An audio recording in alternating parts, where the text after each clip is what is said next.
You're the only one who knows what it feels like to be all alone, misunderstood. You're the evil to my lethal. I can see why they call you Gabby. Where are you, you filthy fowl? Halt!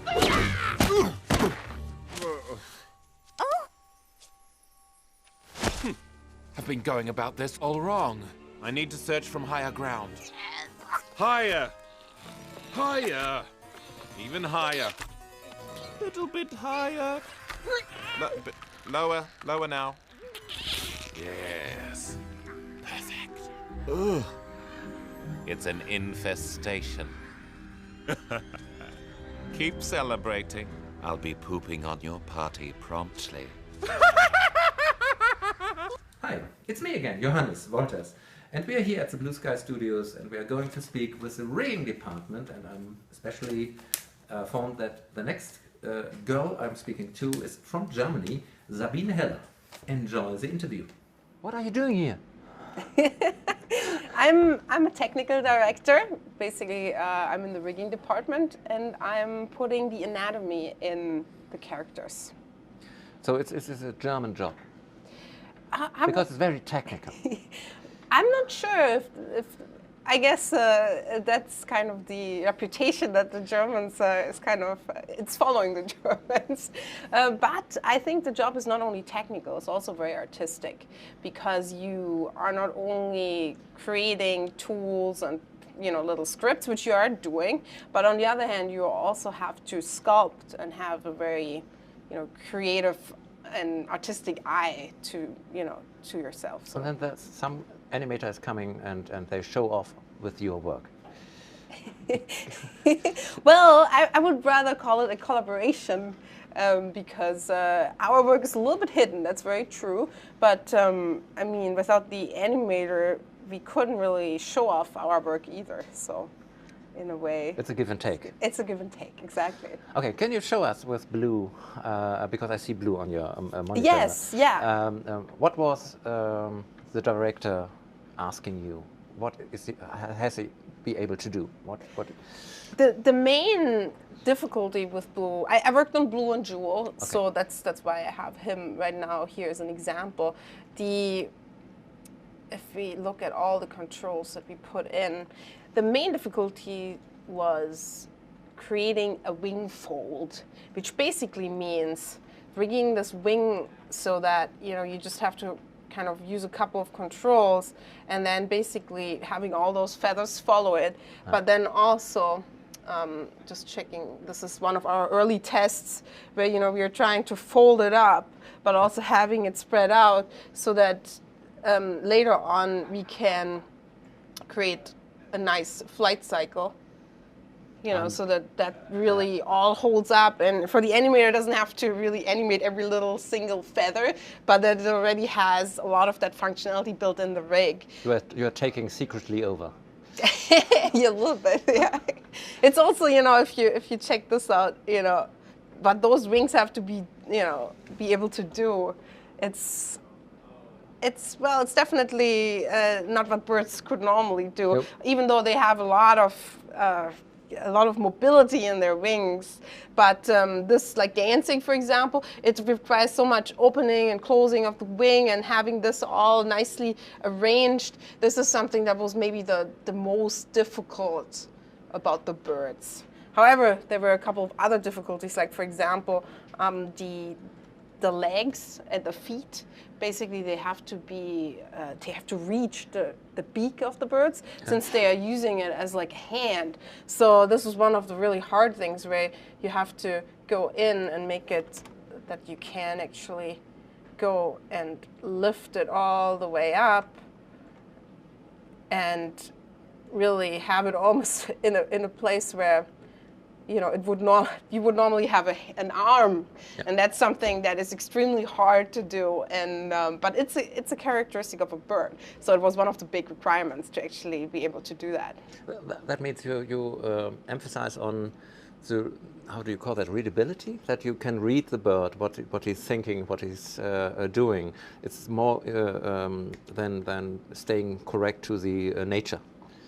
Yes, it's a little bit of both. I mean, it's always a mix between making it kind of a little bit more human. I mean, they are dancing and they are talking, but then you also have to have certain characters. You don't want to lose the characteristics of a bird, like this, for example. That's just so typical that they're using their feet as like a hand, or also, for example, when we make them smile. Of course, birds would normally not really smile, but you can see what we kept with this characteristic is that we kept this part of the beak very solid. So if you move this, you can see it's actually not moving much. And that is something, because we kind of need to have this a little bit more solid, because that's it's a beak, and a real bird is just not moving. And that is one of the things, even though, you have to give them some expression, you have to make this part a little bit more flexible, but we still kept the characteristic of a bird where this beak part is not moving as a whole. So the most parts where you can translate emotions are, I think here, the eyebrows and the yes. The muscles around the mouth. Yes, yeah, it's interesting that you're mentioning the eyebrows, because they were actually quite difficult on the bird. So this is this. You can make this very nice. They were a huge part on the birds because of their expression. They were like used very extensively to really give them a happy or sad or excited kind of look. So this is really something we spend a lot of work on. How did you get in touch with such kind of work? I started out actually studying in Germany, and I did something that was called media system design, and it was focused on internet, but it had its part of design and basically programming. And at some point, I realized, well, I love 3D animation and I like programming and I like design. Isn't that made for going to 3D animation? That's when I kind of started out working on my own time on it while I was still studying. But my professors were very supportive, and they basically said, if you want to do your diploma, you can do that in 3D animation. So that was really great. And later on, I decided to do my master's degree in computer animation. So I had a little bit more in-depth focus on it. How long did it take to find your niche? I didn't find it even before I started my first job, because when I finished my master's degree, I actually thought I would become I would go into simulation. I wanted to do like water simulation. All of it, I did a lot of that stuff, but then my first job required a lot of rigging, and I really started loving it. I had one of my former colleagues, he was so good in rigging, and he really explained it to me in such a way that first time I really understood it so well, and it became somehow my most favorite part of it, and that's how I specialized in it. What would you give? Last question. I almost thought so. What would you give what would you give as an advice to the young students now trying to get into this kind of business? What should they learn? What should they concentrate on? Because it's everything changing, of course, and yes, it's interesting.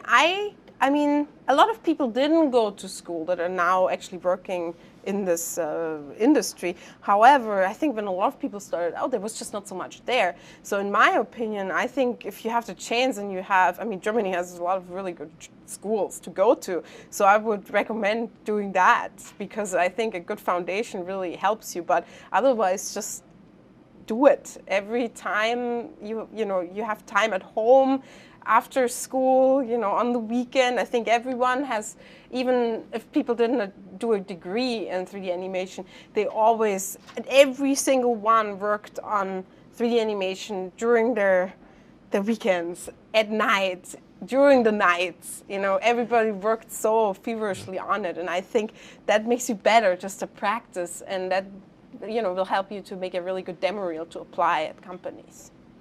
thank you very much. Thank you.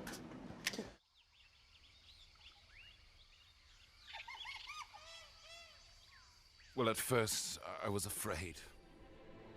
I was petrified. I kept thinking that I could never live.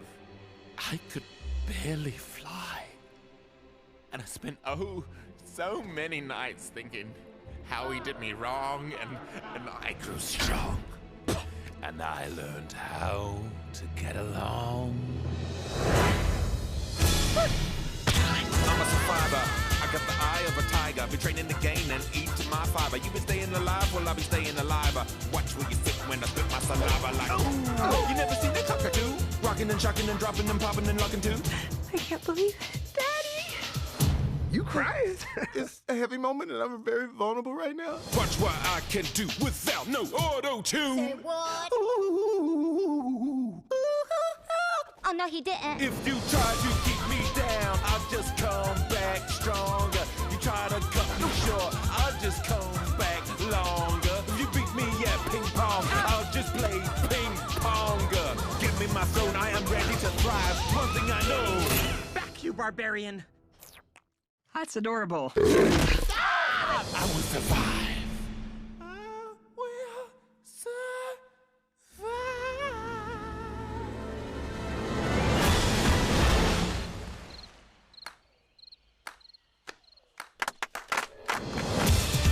Rio 2. We attack at the midnight hour because it's more evil. In Real D and Digital 3D.